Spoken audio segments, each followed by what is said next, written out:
हाँ जी बेटा, इस तो बाद ਆਪਾਂ ਕਰਨਾ ਹੈ ਪ੍ਰਭੂਸੱਤਾ ਦੇ ਟਾਈਪਸ ਤੋਂ ਬਾਅਦ what is the type of sovereignty, meaning of sovereignty, origin of the sovereignty word and the features and criticism. ਇਸ ਤੋਂ ਬਾਅਦ ਬੇਟਾ ਆਪਾਂ ਕਰਨਾ ਹੈ ਕਿ ਔਸਟਿਨ ਦੀ ਪ੍ਰਭੂਸੱਤਾ ਦਾ ਸਿਧਾਂਤ। ਅਗਰ ਬੇਟਾ ਪੇਪਰ 'ਚ ਤੁਹਾਨੂੰ ਆ ਜੇ ਔਸਟਿਨ ਦੀ ਪ੍ਰਭੂਸੱਤਾ ਦਾ ਸਿਧਾਂਤ, ਕਾਨੂੰਨੀ ਪ੍ਰਭੂਸੱਤਾ ਦਾ ਸਿਧਾਂਤ ਜਾਂ ਮੋਨਿਸਟਿਕ ਥਿਊਰੀ ਆਫ ਦੀ ਸੋਵਰੇਨਿਟੀ ਜਾਂ ਪ੍ਰਭੂਸੱਤਾ ਦਾ ਇਕਲਵਾਦੀ ਸਿਧਾਂਤ, ਤਾਂ ਇਹ ਤਿੰਨੋਂ ਚੀਜ਼ਾਂ ਬੇਟਾ ਇੱਕੋ ਹੀ ਹੈ। ਇਹ ਤਿੰਨੋਂ ਕਨਸੈਪਟ ਜਿਹੜੇ ਹੈਗੇ ਨੇ ਉਹ ਔਸਟਿਨ ਦੁਆਰਾ ਦਿੱਤੇ ਗਏ ਨੇ, ਠੀਕ ਹੈ। ਅਤੇ ਇਸ ਥਿਊਰੀ ਦਾ ਮਤਲਬ ਕੀ ਹੈ, ਪਹਿਲਾਂ ਮੈਂ ਤੁਹਾਨੂੰ ਇਹ ਤੋਂ ਇੰਟਰੋਡਿਊਸ ਕਰਵਾ ਦੇਣੀ ਕਿ ਹੂ ਇਜ਼ ਦ ਔਸਟਿਨ। 19ਵੀਂ ਸਦੀ ਦਾ ਪ੍ਰਸਿੱਧ ਅੰਗਰੇਜ਼ ਕਾਨੂੰਨੀ ਸ਼ਾਸਤਰੀ ਜੌਨ ਔਸਟਿਨ ਪ੍ਰਭੂਸੱਤਾ ਦੇ ਏਕਲਾਵਾਦੀ ਸਿਧਾਂਤ ਯਾਨੀ ਕਿ ਮੋਨਿਸਟਿਕ ਅਤੇ ਲੀਗਲ ਸਿਧਾਂਤ ਦਾ ਪ੍ਰਮੁੱਖ ਸਮਰਥਕ ਹੈ, ਠੀਕ ਹੈ। 19ਵੀਂ ਸਦੀ ਦਾ ਬੇਟਾ ਇੱਕ ਲੀਗਲਿਸਟ ਸੀਗਾ ਜਿਸਨੂੰ ਜੌਨ ਔਸਟਿਨ ਕਿਹਾ ਜਾਂਦਾ ਹੈ। ਜੌਨ ਔਸਟਿਨ ਜਿਹੜਾ ਹੈਗਾ ਇਸਨੇ ਮੋਨਿਸਟਿਕ ਥਿਊਰੀ ਔਰ ਦੀ ਲੀਗਲ ਥਿਊਰੀ ਜਿਹੜੀ ਸੀਗੀ ਉਹ ਸੋਵਰੇਨਿਟੀ ਦੀ ਦਿੱਤੀ ਸੀ। ਕੀ ਸੀਗੀ ਇਹ ਥਿਊਰੀ, ਇਸ ਦਾ ਮੀਨਿੰਗ ਕੀ ਸੀਗਾ, ਕਿਉਂ ਇਸਨੇ ਸੈਪਰੇਟਲੀ ਇਸ ਥਿਊਰੀ ਨੂੰ ਦਿੱਤਾ।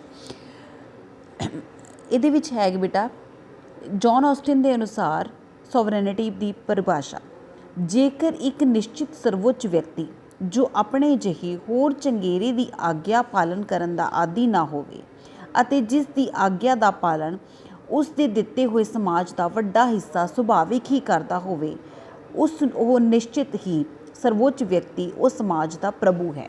ਯਾਨੀ ਕਿ ਕਹਿਣ ਦਾ ਭਾਵ ਇਹ ਹੈ ਕਿ ਬੇਟਾ ਸੁਸਾਇਟੀ ਦੇ ਵਿੱਚ ਜਿਸ ਪਰਸਨ ਦੀ ਆਗਿਆ ਦਾ ਪਾਲਨ ਲੋਕ ਡਰ ਕਰਕੇ ਨਹੀਂ ਬਲਕਿ ਸੁਭਾਵਿਕ ਹੀ ਕਰਦੇ ਨੇ, ਬਾਈ ਨੇਚਰ ਹੀ ਕਰਦੇ ਨੇ, that is called a legal sovereign. ਯਾਨੀ ਕਿ ਉਹਦੇ ਕੋਲ ਪਾਵਰਸ ਨੇ। ਸਮਝ ਆ ਗਈ। ਜਿਸ ਤਰ੍ਹਾਂ ਸਪੋਜ਼ ਕਰੋ ਮੈਂ ਅਗਰ ਕਿਸੇ ਨੂੰ ਵੀ ਅਗਰ 4 ਬੰਦਿਆਂ ਨੂੰ ਮੈਂ ਕੋਈ ਔਡਰ ਦੇਵਾਂ ਉਹ ਫੋਲੋ ਨਾ ਕਰਨ, ਠੀਕ ਹੈ, ਔਰ ਮੈਂ ਡੰਡੇ ਦੇ ਜ਼ੋਰ ਦੇ ਨਾਲ ਉਹਨਾਂ ਤੋਂ ਪਾਲਨ ਕਰਵਾਵਾਂ, that is not sovereignty, that is my power.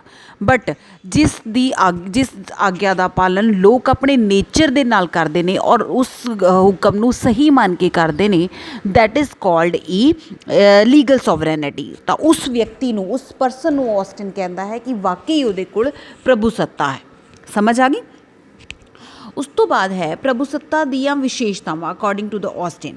Number 1, ਪ੍ਰਭੂਸੱਤਾ ਰਾਜ ਦਾ ਜ਼ਰੂਰੀ ਤੱਤਵ ਹੈ। ਇਹ ਆਪਾਂ ਪਹਿਲਾਂ ਵੀ ਪੜ੍ਹ ਚੁੱਕੇ ਹਾਂ ਕਿ ਸਟੇਟ ਦੇ ਲਈ 4 ਚੀਜ਼ਾਂ ਦੀ ਜ਼ਰੂਰਤ ਹੁੰਦੀ ਹੈ: population, fix territory, ਸੋਵਰੇਨਿਟੀ and the on government. ਅਤੇ ਪ੍ਰਭੂਸੱਤਾ ਜਿਹੜੀ ਹੈਗੀ ਉਹ ਰਾਜ ਦਾ ਜ਼ਰੂਰੀ ਤੱਤਵ ਹੈ, ਕਿਉਂਕਿ ਲੋਕ ਰਾਜ ਦਾ ਪਾਲਨ, ਰਾਜ ਦੇ ਹੁਕਮਾਂ ਦਾ ਪਾਲਨ ਤਾਂ ਹੀ ਕਰਦੇ ਨੇ ਬੇਟਾ ਅਗਰ ਉਸਦੇ ਕੋਲ ਪਾਵਰਸ ਨੇ, ਠੀਕ ਹੈ।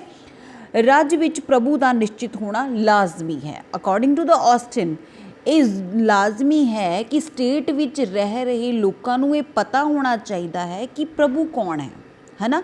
ਪ੍ਰਭੂ ਮੀਨਸ ਕਿ ਸੋਵਰਨ ਕੌਣ ਹੈ ਉਹ ਪਰਸਨ ਜਿਸ ਦੀ ਆਗਿਆ ਦਾ ਪਾਲਨ ਅਸੀਂ ਕਰਨਾ ਹੈ, ਠੀਕ ਹੈ। ਉਸ ਤੋਂ ਬਾਅਦ ਹੈ ਸੋਵਰੇਨਿਟੀ ਇਜ਼ ਅਨਲਿਮਿਟਿਡ। ਪ੍ਰਭੂਸੱਤਾ ਅਸੀਮਿਤ ਹੁੰਦੀ ਹੈ, ਯਾਨੀ ਕਿ ਜਿਸ ਪਰਸਨਸ ਕੋਲ ਪਾਵਰ ਹੈ ਉਸ ਦੇ ਉੱਤੇ ਕਿਸੇ ਵੀ ਤਰ੍ਹਾਂ ਦੀ ਕੋਈ ਵੀ ਲਿਮਿਟੇਸ਼ਨਸ ਨਹੀਂ ਹੁੰਦੀਆਂ, ਠੀਕ ਹੈ। ਵਧੇਰੇ ਲੋਕ ਆਦਤ ਕਰਕੇ ਪ੍ਰਭੂ ਦੇ ਹੁਕਮਾਂ ਦਾ ਪਾਲਨ ਕਰਦੇ ਨੇ। ਜਿਸ ਤਰ੍ਹਾਂ ਮੈਂ ਪਹਿਲਾਂ ਹੀ ਕਿਹਾ ਹੈ ਕਿ ਲੋਕੀ ਜਿਹੜੇ ਹੈਗੇ ਨੇ, ਪੀਪਲਸ ਜਿਹੜੇ ਹੈਗੇ ਨੇ, ਉਹ ਇਸ ਕਰਕੇ ਪਾਲਣਾ ਨਹੀਂ ਕਰਦੇ ਪ੍ਰਭੂ ਦੀ ਆਗਿਆ ਦਾ ਜਾਂ ਸੋਵਰਨ ਦੀ ਆਗਿਆ ਦਾ ਕਿ ਉਹਨਾਂ ਨੂੰ ਕਿਸੇ ਚੀਜ਼ ਦਾ ਡਰ ਹੁੰਦਾ, ਨੋ, ਬਲਕਿ ਉਹ ਇਸ ਕਰਕੇ ਪਾਲਨ ਕਰਦੇ ਨੇ ਕਿਉਂਕਿ ਬਾਈ ਨੇਚਰ ਉਹਨਾਂ ਦਾ ਦਿਲ ਜਿਹੜਾ ਹੈਗਾ ਉਹਨਾਂ ਦੀ ਆਗਿਆ ਦਾ ਪਾਲਨ ਕਰਨ ਨੂੰ ਕਰਦਾ ਹੈ।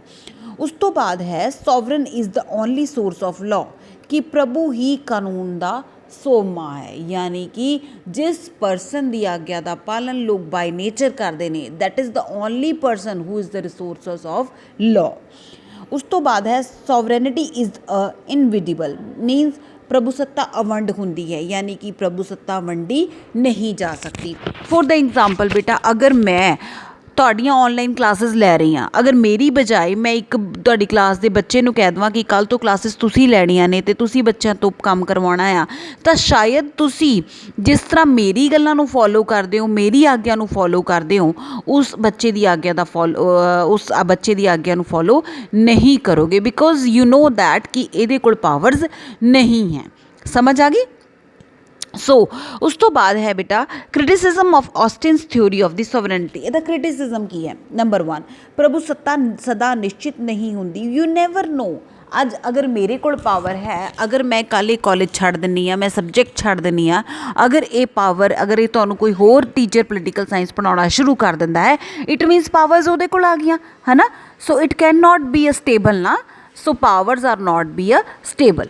ਉਸ ਤੋਂ ਬਾਅਦ ਪ੍ਰਭੂਸੱਤਾ ਵੰਡੀ ਹੋਈ ਹੁੰਦੀ ਹੈ, ਪਾਵਰਸ ਇੱਕ ਵਿਅਕਤੀ ਦੇ ਹੱਥ ਦੇ ਵਿੱਚ ਨਹੀਂ ਹੁੰਦੀ ਹੈ। ਜਿਵੇਂ ਕਿ ਸਾਡੇ ਕਾਲਜ ਦੇ ਪ੍ਰਿੰਸੀਪਲ ਨੇ, ਅਗਰ ਕਹੋ ਕਿ ਸਾਰੀਆਂ ਪਾਵਰਸ ਉਹਦੇ ਕੋਲ ਨੇ, ਨੋ, ਉਹਨਾਂ ਨੇ ਆਪਣੀਆਂ ਪਾਵਰਸ ਜਿਹੜੀਆਂ ਹੈਗੀਆਂ ਉਹ ਡਿਸਟਰੀਬਿਊਟ ਕੀਤੀਆਂ ਗਈਆਂ ਨੇ। ਇੱਕ ਪਰਸਨ ਕਦੇ ਵੀ ਸੋਵਰਨ ਨਹੀਂ ਹੁੰਦਾ।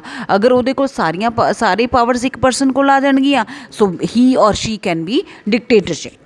ਸੋ ਉਸ ਤੋਂ ਬਾਅਦ ਹੈ ਪ੍ਰਭੂ ਦੀਆਂ ਸ਼ਕਤੀਆਂ ਅਸੀਮਿਤ ਨਹੀਂ ਹੁੰਦੀਆਂ, ਮੀਨਸ ਪਾਵਰਸ ਦੀਆਂ, ਜਿਹੜੇ ਬੰਦੇ ਨੇ ਪਾਵਰਸ ਦੇਣੀਆਂ ਹੈ, ਉਸ ਦੀਆਂ ਪਾਵਰਸ ਦੇ ਉੱਤੇ ਬਹੁਤ ਸਾਰੀਆਂ ਲਿਮਿਟੇਸ਼ਨਸ ਲੱਗੀਆਂ ਹੁੰਦੀਆਂ ਨੇ।